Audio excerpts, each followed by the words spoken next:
Magkano na nga ba ang sahod ni Ivana Alawi sa YouTube ngayong 2026? Well, sa video na ito, ay yan ang ating pag-uusapan at aalamin.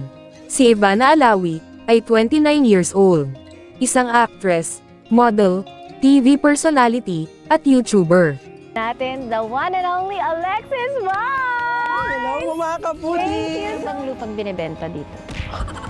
Lipat na ako. Pag-usap tayo, ma'am. Kakang porsyento. Bongga! Bahin nga din. O, nainggit. Sumala. Napunta siya sa iba. Ito. Tinatawanan tayo ni nanay.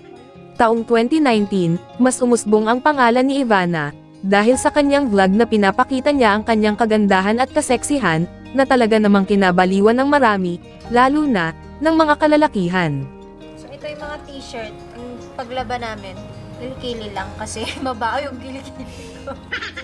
So ngayon ginagawa natin, inaayos natin ang mga colors kasi magkakahawaan yan.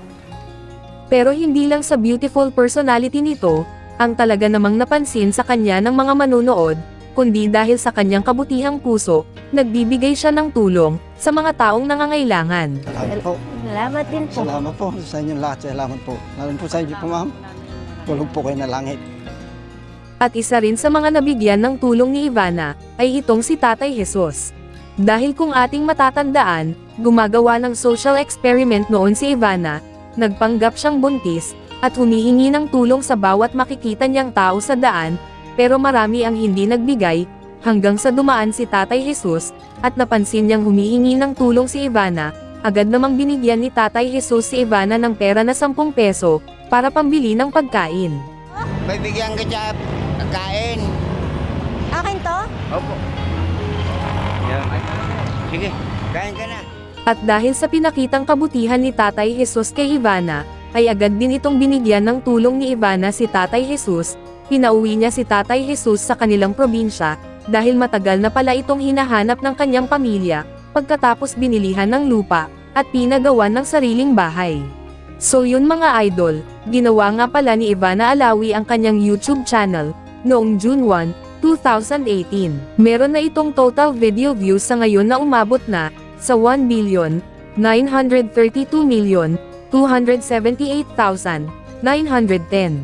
At may subscribers na umabot na, sa 20 million, sa kasalukuyan.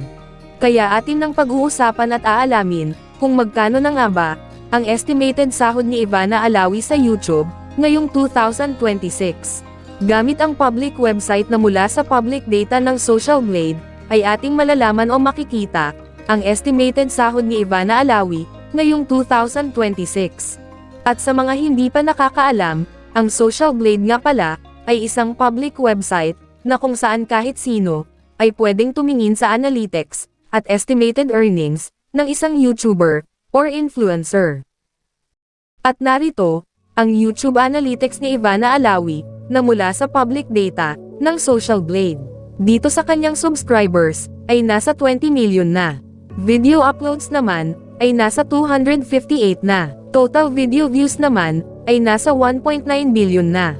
At ginawa ni Ivana Alawi ang kanyang YouTube channel, noong June 1, 2018. At dito naman sa baba mga idol, ang total grade niya, ay nasa letter B positive. Social Blade rank, ay pang 49,145. Subscriber rank, ay pang 313. Video views rank naman, ay pang 12,753. Rank sa Pilipinas bilang YouTuber, ay pang 5th. At ang people rank naman, ay pang 64. So yun mga idol, dito naman tayo sa subscribers ni Ivana Alawi noong last 30 days, ay merong pumasok na 100,000 subscribers. At dito naman, sa video views ni Ivana Alawi noong last 30 days, ay merong pumasok na 22 million views. So yun mga idol, dito naman tayo, sa daily channel metrics ni Ivana Alawi, noong last 30 days. Makikita natin dito, ang pumasok na subscribers, pumasok na video views, at ang kanyang estimated earnings, sa bawat araw. Pero mga idol, ang titingnan natin dito, ay ang daily average, at weekly average. Pero bago natin ipagpatuloy ang video na ito, mga idol, gusto ko lang ipakita sa inyo, ang isang money ipon challenge binder, na nabili ko sa Shopee, sa halagang 139 pesos.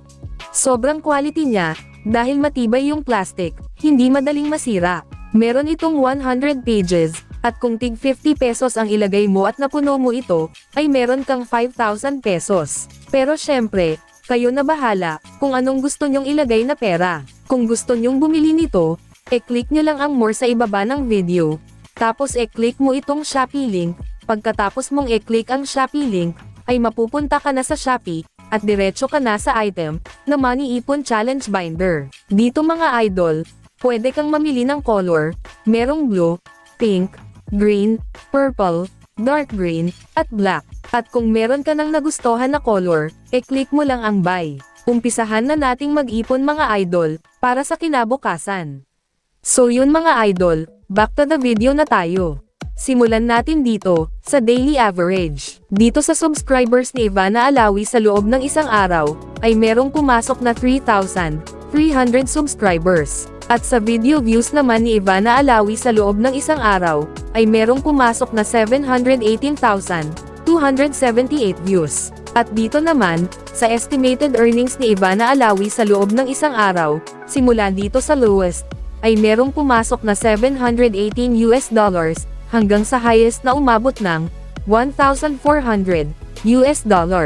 At kung i-convert natin ito sa Philippine Peso, ang katumbas nga pala ng $1 sa Philippine Peso ngayon ay nasa 59 pesos. So yun mga idol, ang katumbas ng $718 sa Philippine Peso ay nasa 42,316 pesos. Ito ang posibleng kikitain ni Ivana Alawi sa loob ng isang araw, sa lowest estimated earnings. At ang katumbas naman, ng $1,400 sa Philippine Peso, ay nasa 82,600 pesos. Ito naman, ang posibleng kikitain ni Ivana Alawi sa loob ng isang araw, sa highest estimated earnings. So yun mga idol, dito naman tayo, sa weekly average. Dito sa subscribers ni Ivana Alawi sa loob ng isang linggo, ay wala pang nakalagay. At dito sa video views ni Ivana Alawi sa loob ng isang linggo, ay merong pumasok na 1,355,283 views. At dito naman, sa estimated earnings ni Ivana Alawi sa loob ng isang linggo,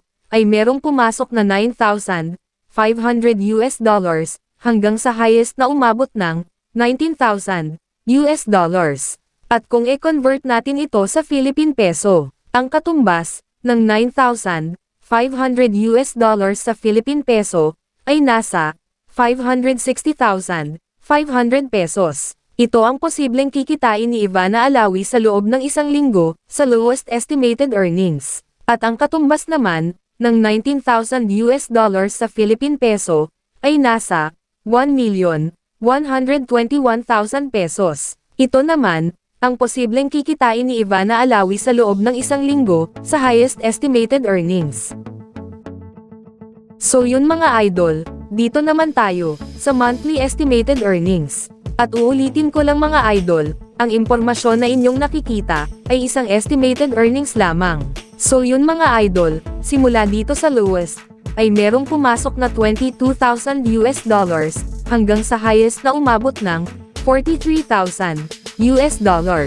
At kung i-convert natin ito sa Philippine Peso, ang katumbas ng $22,000 sa Philippine Peso ay nasa 1,298,000 pesos. Ito ang posibleng kikitain ni Ivana Alawi sa loob ng isang buwan, sa lowest estimated earnings. At ang katumbas naman ng $43,000 sa Philippine Peso ay nasa 2,537,000 pesos. Ito naman, ang posibleng kikitain ni Ivana Alawi sa loob ng isang buwan, sa highest estimated earnings.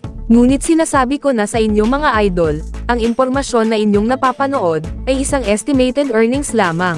At kung napapaisip kayo, kung saan nanggaling, ang lowest estimated earnings at highest estimated earnings, nagmula po yan sa RPM, o Revenue per 1,000 views, na $1 at $2. At narito po ang computation, based sa pinakita sa public data, ng Social Blade. At yung highest estimated earnings na ating nabanggit na sobrang laki, ay makukuha lamang yan ni Ivana Alawi, kung ang lahat ng nakapanood sa kanyang YouTube videos noong last 30 days, ay hindi nag-skip ng ads. Pero bihira lang, na walang mag-skip ng ads, kaya dito lang malapit ang estimated earnings ni Ivana Alawi, sa lowest estimated earnings. So yun mga idol, hanggang dito na lang ang video na ito. Maraming salamat po mga idol, sa panonood.